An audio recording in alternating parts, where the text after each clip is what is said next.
अऊज़ु बिल्लाहि मिनश शैतानिर रजीम बिस्मिल्लाहिर रहमानिर रहीम। अज़ीज़ बच्चों, जब हम दूसरों पर तनकीद करते हैं तो उस वक्त अपनी बुराइयां सारी भूल जाते हैं। किसी ने बड़ी ज़बरदस्त बात कही कि जब आपकी एक उंगली दूसरों की तरफ होती है, आप एक उंगली करके दूसरों पर तनकीद करते हैं तो 3 उंगलियां आपकी तरफ होती हैं। मैं एक उंगली किसी दूसरे की तरफ करता हूं तो उस वक्त 3 उंगलियां मेरे हाथ की मेरी तरफ होती हैं और मुझे ये बता रही होती हैं कि दूसरों की तरफ अंगुष्ठ नुमाई, दूसरों की तरफ उंगली करके तनकीद कर रहे हो, पहले अपनी बुराइयां तो देखो। 3 उंगलियां मेरी तरफ इशारा कर रही होती हैं कि पहले अपनी बुराइयां तो देख लो। तो अज़ीज़ बच्चों, हमारा ये वतीरा है, हम अपनी तरफ बहुत कम देखते हैं। बस दूसरों की कुछ छोटी सी बुराई भी नज़र आ जाए, हम उसको इस कदर उछालते हैं कि लोग समझते हैं कि उस आदमी के अंदर बहुत बड़ी बुराई, सबसे बुरा वही आदमी है। तो अज़ीज़ बच्चों, इंसान के अपने साथ जो वाक़यात गुज़र चुके होते हैं, सही सबक वही देते हैं। मैं एक अपने साथ, मेरे साथ जो वाक़या इसी तरह का एक गुज़रा है, मुझे अक्सर मलूल करता रहता है, मुझे अक्सर पशेमानी में मुब्तला कर देता है, मुझे अक्सर अफसोस होता है उस पर कि काश वो वाक़या ना रूनुमा हुआ होता। बात यह है कि मैं उस वक्त एमफिल करता था पंजाब यूनिवर्सिटी में, ये 1991 की बात है।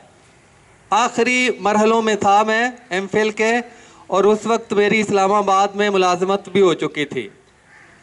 घर वालों ने कहा कि अब इस नौजवान की शादी कर देनी चाहिए, तो शादी का सोचा।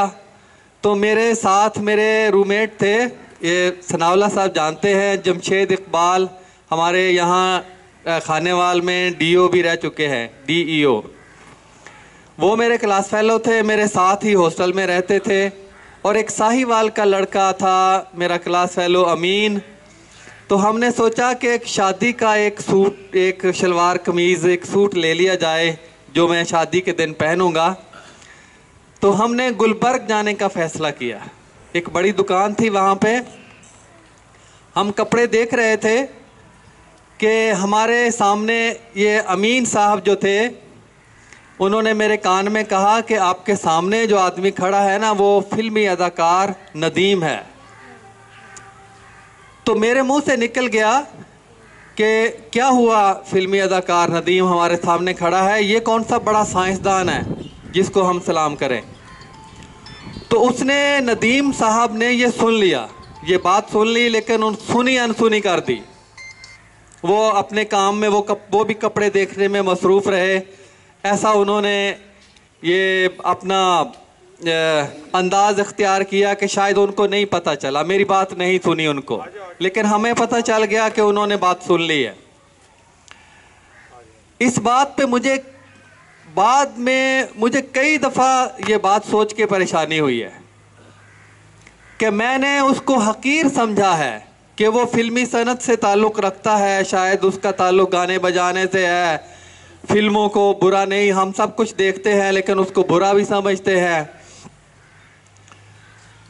तो उस वक्त फिर मुझे बाद में बड़ी परेशानी हुई कि ये जो जुमले मैंने कहे, ये मैंने अपने आप को अच्छा समझा और उसको बुरा समझा। हालांकि मेरे पास कोई ऐसा उसूल नहीं था, कोई ऐसी मालूमात नहीं थी कि मैं उनसे अच्छा हूँ। अल्लाह की निगाह में मेरे पास कोई रजिस्टर ऐसा नहीं था कि जिसमें लिखा हुआ था कि ये आदमी घटिया है और मैं उससे बढ़िया हूँ। तो अज़ीज़ बच्चों, इंसान दूसरे के बारे में फौरी फतवा देने के लिए तैयार हो जाता है और दूसरों पर तनकीद करने के लिए तैयार हो जाता है, उसको कमतर बनाने के लिए तैयार हो जाता है, जबकि हो सकता है कि मेरे अंदर उस आदमी से कई गुना ज़्यादा बुराइयां हों। मैं जिसको बुरा समझ रहा हूँ उसके मुकाबले में मुझ में बुराइयां बहुत सारी ज़्यादा हों। ये अक्सर हमारा वतीरा है कि हम बस दूसरों पर तनकीद करते हैं, अपने बारे में नहीं सोचते हैं। तो ये बात बहुत 1991 की है, कितने 20 साल गुजर चुके हैं, लेकिन आज भी मुझे खटकती है कि वो फिल्मी सनत से ताल्लुक़ रखता था। मैं बाद में मुझे पता चला कि वो बड़ा नफीस आदमी था, बड़ी नफीस और बड़ा संजीदा आदमी था। कई फिल्मी सनत से ताल्लुक़ रखने वाले सुल्तान राय हैं कि जिस दिन वो फौत हुए हैं, दुनिया धाड़े मार मार कर रोती थी। वो लोगों की मदद करते थे, उन्होंने कई हज किए हुए थे खुफिया तरीके से। जब आदमी मर जाता है तो उस वक्त पता चलता है उसकी नेकी और बदी का।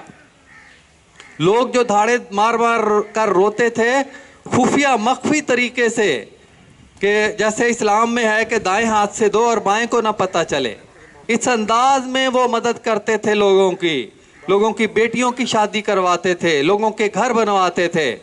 जब वो फौत हुए हैं तो उनकी नेकी वो खुद ब खुद लोगों के सामने आ गई। अब फिल्मों में हम उनको देखते हैं मार धाड़ करते हुए, कत्ल गारत गरी करते हुए। हमारे सामने एक नक्शा ऐसा है गलत किस्म का जो हम जहन में बिठा लें और उनको घटिया समझें, और हम अपने आप को वो बढ़िया, उनको कमतर और अपने आप को बरतर समझना शुरू कर दें। ये हमारी गलती है। अजीज़ बच्चों, हमेशा लोगों के साथ अखलाक से पेश आएँ। जिसको आप बुरा समझ रहे हैं उसकी बुराई को मत अपनाएं, मगर उससे कता ताल्लुक़ ही ना करें। उससे सलाम दुआ करें, उसके सलाम का जवाब दें, अच्छे अखलाक के साथ पेश आएँ। हो सकता है आपका अच्छा रवैया उसको बदलने पर मजबूर कर दे। ये तो ठीक है, लेकिन किसी को घटिया समझना किसी भी एतबार से, मसलक के एतबार से, ज़ात पात के एतबार से, हमें आपको क्या पता आपके पास कोई खुदा ने कोई रजिस्टर भेजा है जिस पर लिखा हुआ है कि वो आदमी घटिया है और आप उससे बढ़िया है? ऐसा तो क़यामत के दिन पता चलेगा जब नामा अमाल हमारे सामने आएगा। तो अजीज़ बच्चों, ये दूसरों पर तनकीद करना और अपने बारे में ना सोचना, अपनी बुराइयों के बारे में ना सोचना, ये हमारे अंदर, ये मेरे अंदर भी और आपके अंदर भी, पूरे मुआशरे का एक अलमिया है कि हमारा ये वतीरा बन गया है कि हम दूसरों को ही बुरा सारा दिन कहते रहते हैं, अपने बारे में सोचने की तकलीफ़ गवारा नहीं करते। मेरी अल्लाह से दुआ है कि अल्लाह ताला हमें अपने बारे में, अपनी बुराइयों के बारे में सोचने और उनको ठीक करने और फिर दूसरों पर कम से कम तनकीद करने की तौफीक अता फरमाए। वमा अलैना इल्लल बलागुल मुबीन।